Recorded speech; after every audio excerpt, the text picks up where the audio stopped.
quote me on Facebook. It is literally being touched by the hand of the Godfather. I and would it like to means the say world. if everything was fair in this world, you would be a star across the screen. If they ever wanted to make a TV series with the housewives, you would have been the one that would have stole them all away. You are up here from Los Angeles. You've gone to live on a farm, which is kind of the last thing I ever would have expected. So just catch me up a little. Sure, I know it's been wild. If you thought I was out of place in a newsroom, imagine this. So when the plague hit, as I've been calling it, I started doing a series of Facebook Lives. And there was a gentleman who I'm now referring to as my gay fiance. Oh, yeah. I want to joke that I met him on Grindr because that's the only dating app I choose to be on. And Michael and I had met previously, but we really connected through this, started having some video cocktails together. And then I got a gig here, in Toronto. Michael Weckerly flew me in to open up the series of comedians for the Elmo combo. I was the first comedian to play there since the 70s, I believe. Wow. And I was fortunate enough to have the two nights back to back. We had less than 50 people, right? I mean, obviously government restrictions. And honestly, Anne, the whole thing shut down, I think a week later.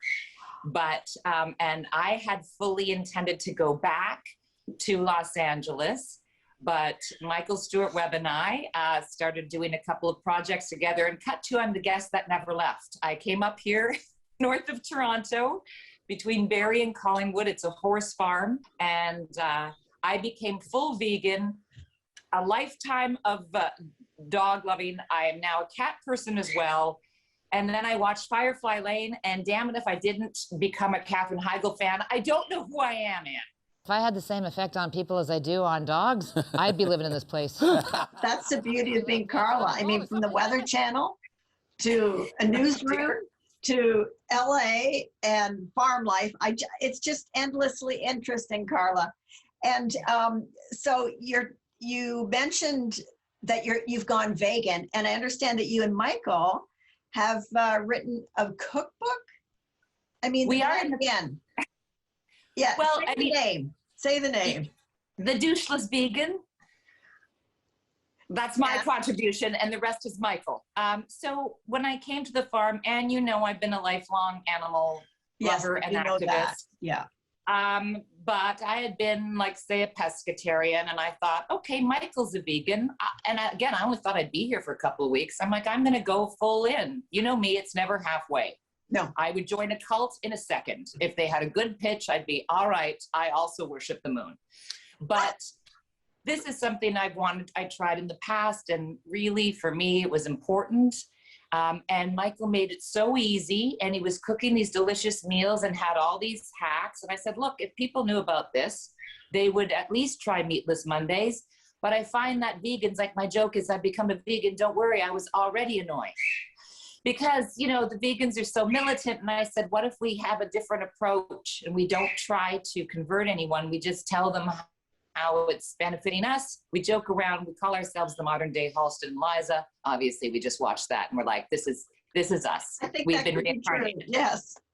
So we started a podcast, and we're in the midst of our cookbook, which hopefully will be out later this year, just to make things easier and tell people, love it. Don't be a vegan, be non-vegan, be bi-vegan, vegan curious, pan-vegan. I don't care. Because I think we all just need to, it'll even one day a week helps the planet and the animals. And you're right. That's some niche stuff. That's right up there with clown and midget porn. And I just want to return to the Elmo combo with you, because that resulted in an album. Tell me how you picked the material for your first ever album. Well, it's actually, this is my fourth album. Fourth? Where have I been? Yeah. And it was tricky, and this was under difficult circumstances, and here's why. I had released an album called Recovering Nudist earlier last year, And it's okay. It's on the down low. You know, I'm not Kevin Hart. People mistake us all the time, but I'm not. And they're Kevin, and I say, no, it's Carla. Because our wardrobes are very similar. But so when I did these 2 shows, Michael Weckerly charged an exorbitant price because he could only have a few people, and these tickets were $100 to up to, I think, almost $300. And I thought, what the? So it's his billionaire buddies who were, of course, heckling, and it was really difficult. Everybody's just getting richer and drunker throughout the night, and that's what I gleaned. And I also wanted to make sure it was all new material. So I remember thinking, gosh, I wonder if there's an album here. And then we listened to it back, and I thought it was a bit of a time capsule. Like, it is about the pandemic, but not entirely, as you know. I talk about everything from the Property Brothers to my mom to, women's stuff to dating to my older gentleman lover.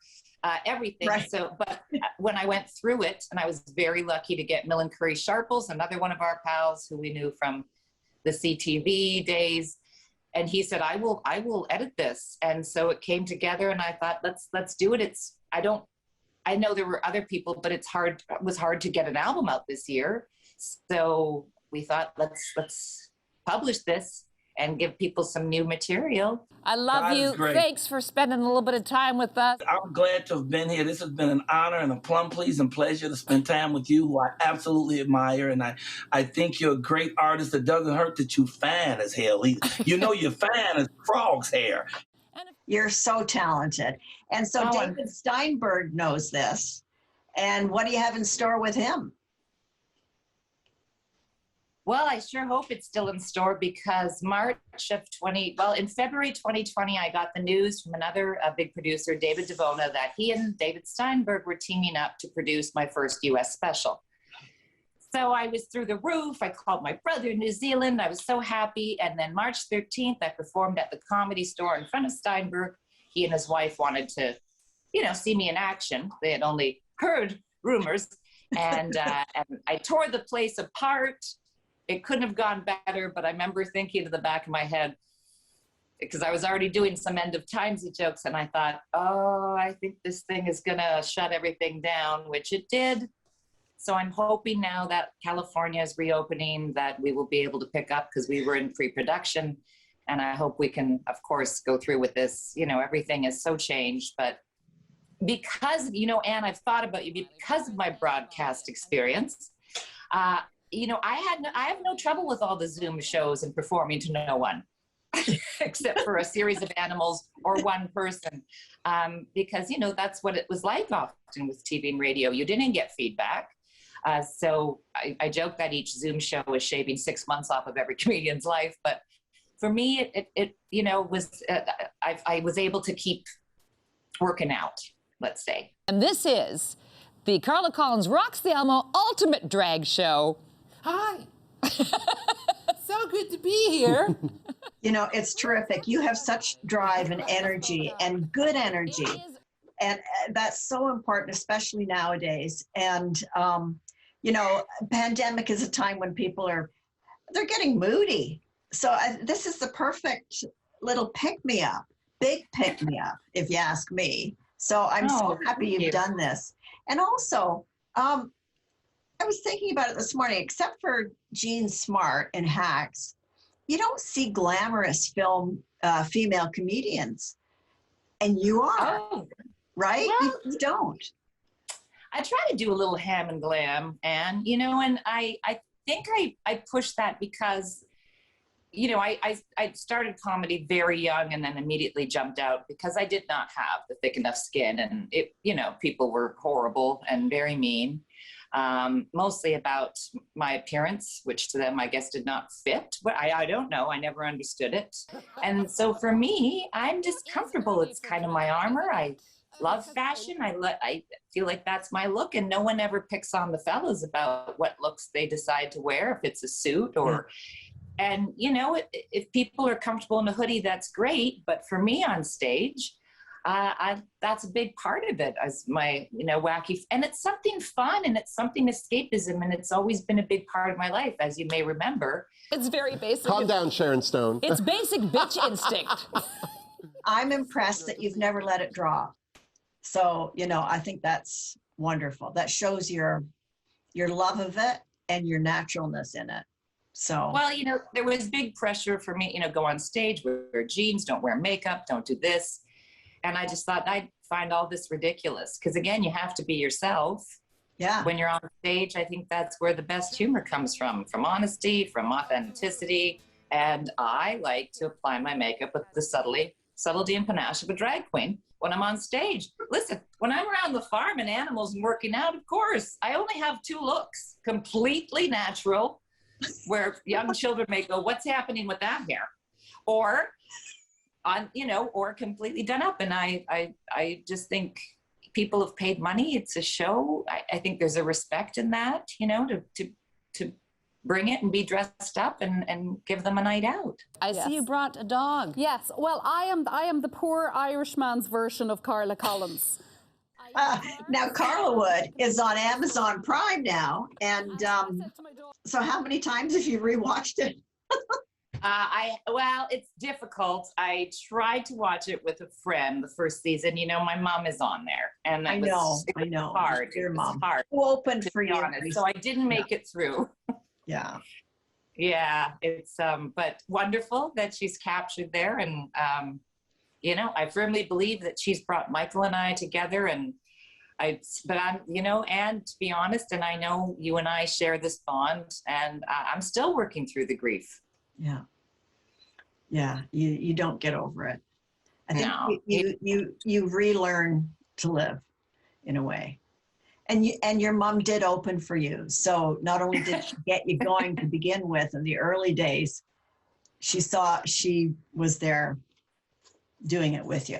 Just verklempt is what I am now. But yeah, it was really nice to hear your tribute on the album.